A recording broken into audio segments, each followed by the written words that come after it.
And the polls aren't the only thing that Martha Coakley should be concerned about. She's ticking off the Boston Red Sox and the team's fans' giant voting base in Massachusetts. Coakley insulted Fenway Park and one of the team's biggest stars, pitcher Curt Schilling. She even called him a Yankee fan.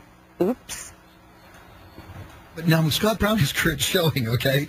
Another Yankee fan.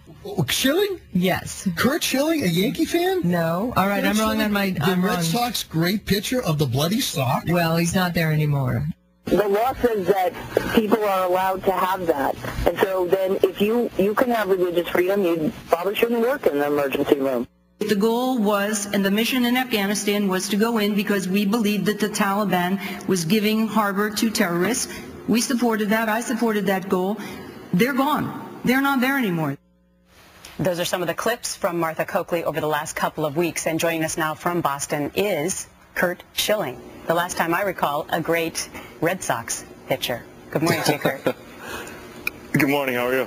Thank you so much for joining us on Fox and Friends. We just heard some from Martha Coakley, and by all accounts in the last couple of weeks, she has made several gaffes. But do you believe what's happening in Massachusetts right now with the surge of Scott Brown has more to do with President Obama? I think it has a lot to do with them. I mean, certainly two of those three quotes that she's made and been called on bother me much more than the other one. Although I am personally offended at being called a Yankee fan, the other two really concern me where it relates to the constituents in this state. And she represents a lot of things that I think a lot of people are fed up with after only 12 months. And I think that this state going red would be a massive signal to D.C. that the people, the independent voters, the Republicans obviously, and I think some Democrats are tired of the way things are going. Well, one of her representatives has responded to that gaffe of calling you a Yankee fan as saying that's a very, very deadpan joke. Do you buy that? No. No, if you listen to the audio, it's very clear she doesn't know. And the hard part for me is, for me to be offended by that, I would have to sit here and say, wow, you don't know who I am? And there's kids that my kids go to high school with that don't know who I am. So I don't that doesn't really offend me.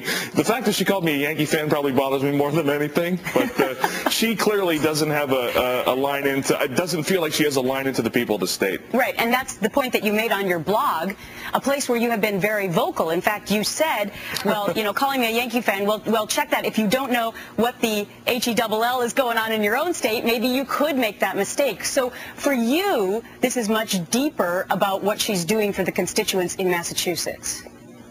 Right. Again, I think, there's two arguments against Martha Coakley. One is her resume. Everybody talks about her as the Attorney General and her resume. If you go back and look at her resume, it's not very good. She hasn't done very well. And two, I think, is her affiliation with the constituents in the state. I think she seems to be very out of touch with who they are and what they want. And that, to me, is probably the two bigger concerns and issues. And, if I could just say real quickly, I had the pleasure of being at the Scott Brown rally yesterday. And one of the things that I enjoy about him and is that he is genuine, and he doesn't feel like he's a refined politician, and I can't think of a higher compliment to pay somebody right now than to say he doesn't feel like he's the establishment. He does feel like he's going to try and make things happen for the people of this constituency. Right.